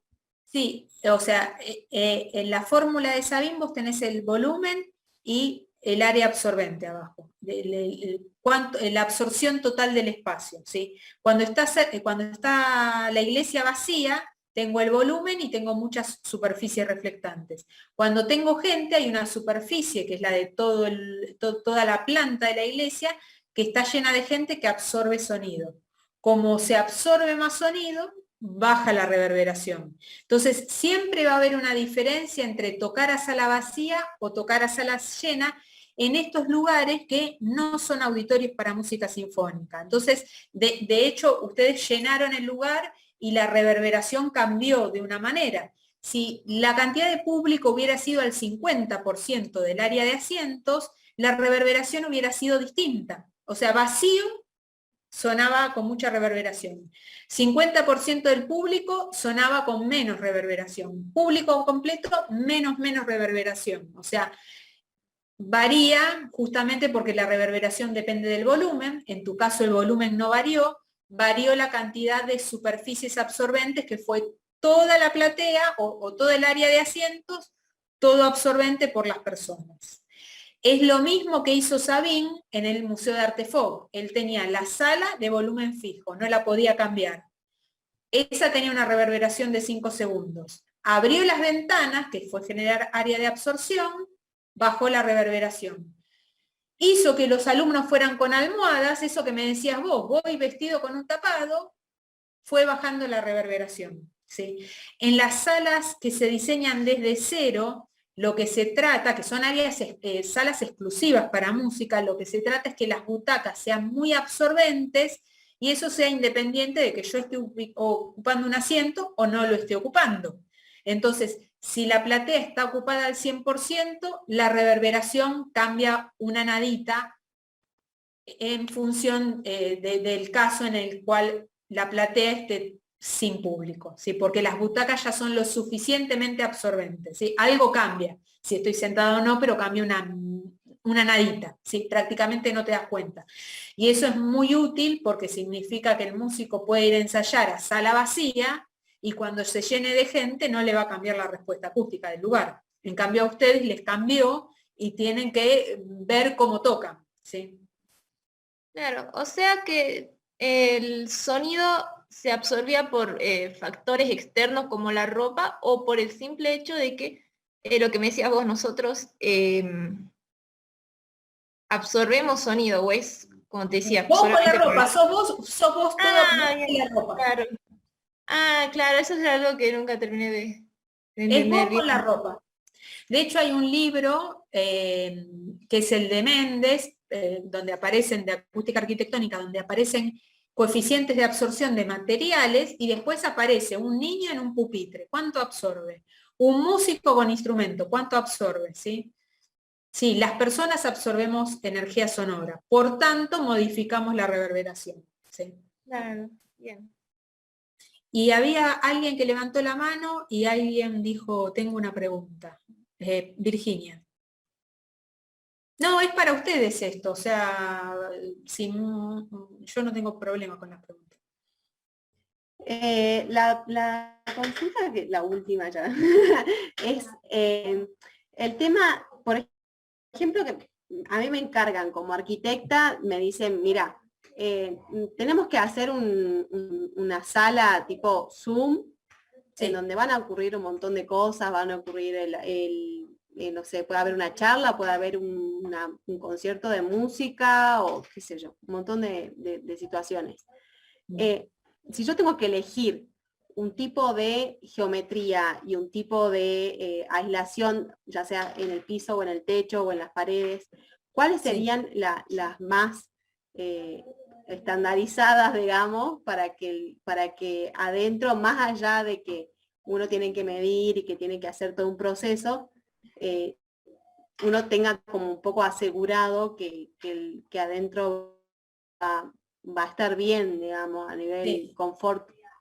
La acústico. geometría en realidad te conviene que sea una base rectangular por un tema de mobiliario, por no hacer cosas raras que después a vos te van a impactar en el proyecto en sí, ¿sí? Entonces, una planta rectangular está muy bien. El aislamiento que requerís depende de qué se va a hacer en ese Zoom. Si ese Zoom es un lugar donde va a ir gente a tener reuniones de palabra, el aislamiento puede ser, digamos, intermedio. Ahora, si los fines de semana va a haber la fiesta del edificio, se va a llevar a cabo en ese Zoom, y sí, para que todo el edificio pueda dormir, a vos te conviene hacerle un aislamiento bien potente. Entonces, muros potentes, puertas potentes, carpinterías muy potentes, ¿sí? Pero ahí tengo que evaluar lo que yo decía al principio. ¿Cuál es la manifestación sonora más potente que va a haber y a quién voy a contaminar? ¿Sí? Si vos me decís, es el Zoom de un edificio de oficinas, donde las fiestas las vamos a hacer el fin de semana, donde la gente no está trabajando en la oficina, y tal vez no tengo un requisito de aislamiento tan alto. Porque digamos que, a ver, no es que la acústica es plata, la construcción es plata. Entonces yo tengo que optimizar cuánto gasto. Tampoco voy a hacer muros de mampostería de 30 centímetros si con mampostería de 20 me alcanzaba, ¿sí? Entonces ahí tengo que ver cuál es la manifestación sonora más potente en energía sonora y a quién contamino, ¿sí? Y luego, depende el uso que le van a dar al Zoom, con respecto al campo interior, si los usos son salón, comedor, salas de reuniones, pero no va a haber un uso musical, yo ahí en las superficies interiores tengo que poner algo de material absorbente para llegar a una reverberación adecuada con respecto a ese salón de fiestas, espacio comedor. Digo, un restaurante tiene acústica. De hecho, hagan la prueba de ir a distintos lugares para comer o entrar a distintas cafeterías. Hace 2, 3 años, cuando hicimos las jornadas con Damián, habíamos ido a medir ruido a la biblioteca, a una peluquería en la calle, y también empezar a escuchar no solo el ruido que hay en esos espacios, sino cómo es la acústica de esos lugares. Ahora, cada vez que vayan a una confitería, pónganse a ver y a escuchar cómo es la acústica de ese lugar. Y van a ver que con el tiempo en algunos lugares se van a sentir más cómodos que en otros yendo, ¿sí? Entonces, bueno, si es un uso salón de fiestas, salas de reuniones, gente que va a jugar a las cartas, vas a poner algo de material absorbente en el interior para que el tiempo de reverberación sea más o menos adecuado a esas funciones. Ahora, si ese Zoom en realidad es en un edificio de oficinas, donde hay una sala de conferencias, donde va a haber conferencias de gente que capacita, va un día que viene un gerente de otra sucursal de en otro país y va a haber un concierto de música de cámara, van a haber usos más específicos que un Zoom de edificio de viviendas. O sea, si voy a un Zoom que tiene un uso como sala de conferencias, algún concierto de vez en cuando, etcétera, etcétera, tal vez tenga que requerir algún dispositivo de acústica variable que me permita que el cuarteto de cuerdas suene adecuado y que me permita que después haya una conferencia con un sistema de amplificación o se mire una película y también suene adecuado, ¿sí? O sea que el zoom es una palabra que para la acústica es peligrosa porque significa cualquier cosa. Entonces hay que encaminar un poco el zoom. Hay zooms que más o menos puedo diseñar con una acústica intermedia, ¿sí? Hay otros usos metidos adentro de la palabra zoom que requieren acústicas más delicadas, donde tengo que agarrar 2 funciones y diseñar para esas 2 funciones y tal vez poner dispositivos que se coloquen y se quiten de acuerdo a lo que está ocurriendo musicalmente o sonoramente en el espacio. Bueno, acá, Al Perulini, Sí, levantó la mano. Alberto. Y también está Joaquín Barrera.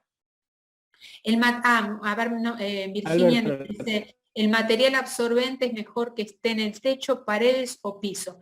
En general, si eso es como un restaurante, el Zoom, y la gente va a estar sentada, no tiene ningún sentido que esté en el piso, porque vos ya sos un área absorbente, como me preguntaba María, ¿sí?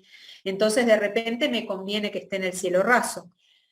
La absorción en esos casos tiene que ser, tendríamos que ver casos de arquitectura, ¿no? Porque te estoy diciendo una receta que en realidad es extrapolable a poquitos casos. Pero como concepto, la absorción tiene, en la fórmula de Sabin, no interesa dónde está puesta, pero tiene que ser más o menos uniformemente distribuida. Sí, pero mirá qué limitación la de la fórmula de Sabin. Me dice abajo la absorción total. No me cuantifica ni califica dónde está puesto. Y sin embargo es importantísimo. Si el lugar es enorme y yo la absorción la puse toda en una esquina, y no va a servir para más o menos homogeneizar el campo y hacerlo adecuado en todo el espacio. Entonces ahí me conviene en todo el cielo raso. Si en el cielo raso hay rociadores, muchas luminarias, a veces armo calles absorbentes y utilizo como absorbente alguna parte de las paredes. Depende del caso, ¿sí? Pero conceptualmente es uniformemente distribuidos.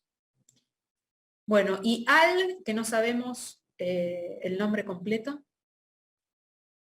Alfredo, ¿cómo estás?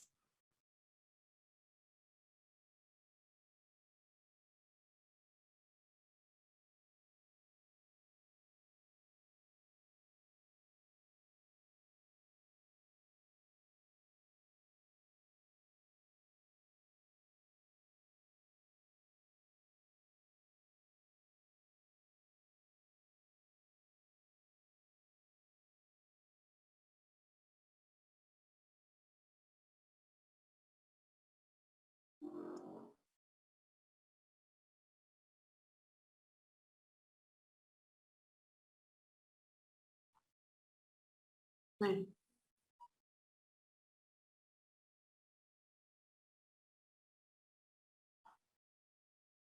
Sí, hay fórmulas de la reverberación, hay muchas fórmulas de la reverberación, ¿sí? Y hay algunas que contemplan la geometría del lugar.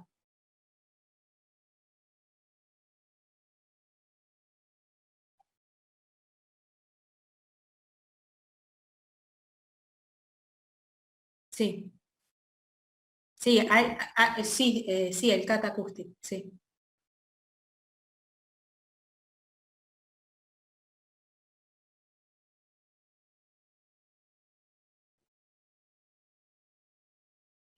Sí, sí, sí. Esa es la finalidad. O sea, todos los soft de predicción, por eso está buena la pregunta que hizo Damián. O sea, ahora los proyectos acústicos son muy diferentes a principio de siglos. En principio de siglo, cómo sonaba una sala, yo no lo descubrí hasta que la obra estaba inaugurada. Por eso, antes de Sabin, los arquitectos lo que hacían era replicar salas donde la acústica ya era aceptada por el público. Con Sabin pareció una gran herramienta para hacer la geometría que yo quisiera, ¿sí? Con los soft de simulación yo puedo cargar el diseño de un auditorio y ver y estudiar y comprender cómo se va a comportar. Y puedo hacer lo que decíamos que creo con Virginia, todas las modificaciones al proyecto que sean bandeja más alta, más profunda, menos profunda, puedo modificar un montón el proyecto hasta lograr el resultado acústico que yo pretendo. Sí, se usan para eso justamente.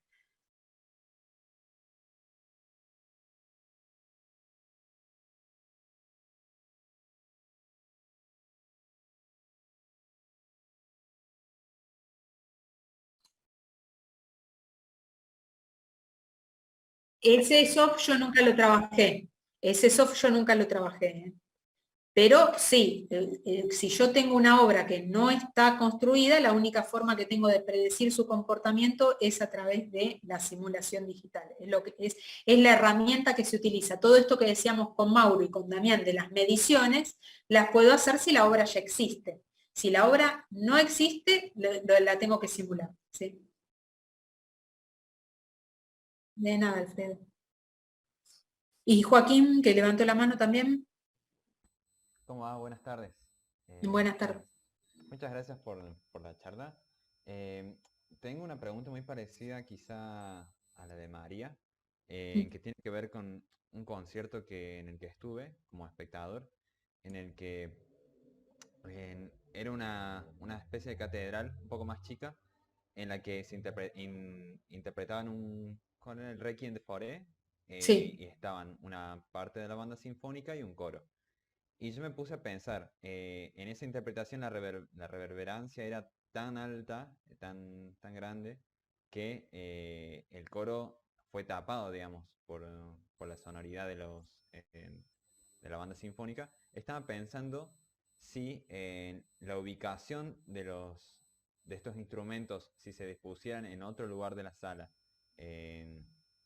no sé, influiría para mejor en la interpretación. O sea, ¿sería posible ubicar los instrumentos de otra manera o más alejados, de tal forma que el espacio no afecte tanto el espacio negativamente? Sí, sí, eso se puede hacer. Hay que estar en el espacio, ver y si hay algún lugar donde el balance entre el coro y la orquesta es más adecuado. Sí, eso hay que probarlo. De hecho, las catedrales, los púlpitos tienen ese techito para favorecer las reflexiones tempranas. O sea, digo, hay todo un tema de trazado de rayos y acústica. O sea, las formas de construir no eran así porque sí, sino el techito del púlpito es para que la persona esté hablando y tenga unas reflexiones que se integran al sonido directo de bastante potencia. Y eso favorece el nivel del habla. Entonces, bueno, vos podrías usar eso mismo conceptualmente para ver dónde ubico los músicos del coro y de la orquesta para que se logre un buen balance entre los dos grupos instrumentales, ¿sí? Entre los dos grupos. Pero bueno, eso hay que trabajarlo puntualmente en el espacio. Sí, Daniel, muchas Muchas gracias. veces en los teatros, cuando hacen obras por ejemplo, Prometeo o alguna obra contemporánea que no fue pensada, que fue pensado para un sitio específico y se monta en otro lugar, se prueba poner a los músicos a distinta altura, en distintos lugares, o sea, hay unas pruebas sonoras y acústicas que se hacen para ubicar a los músicos en el lugar donde a la obra le queden mejor.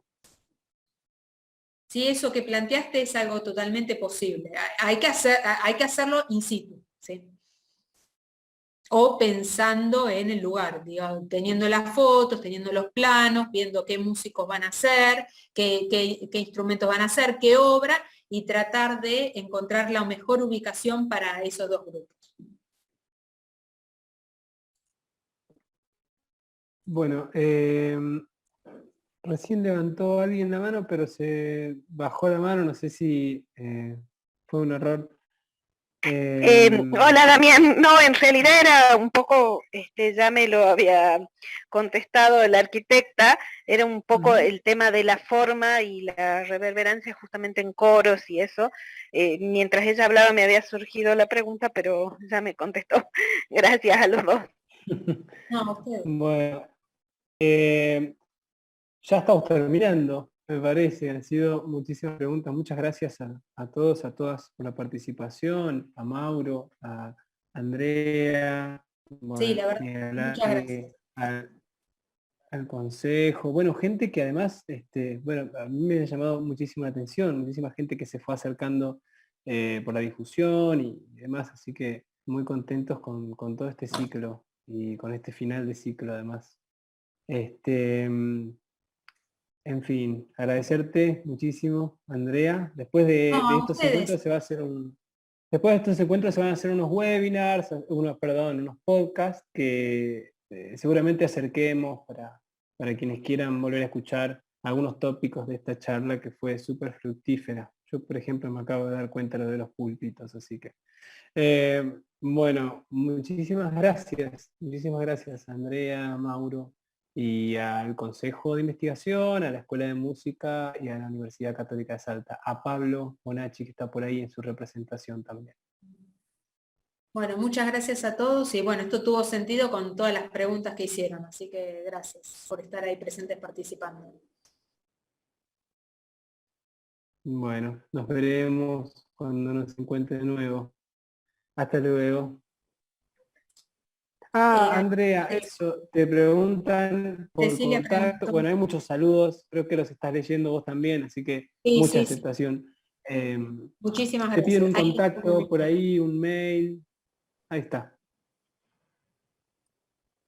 Bueno, si no le preguntan después a Damián y él les pasa mi mail, no hay problema. bueno.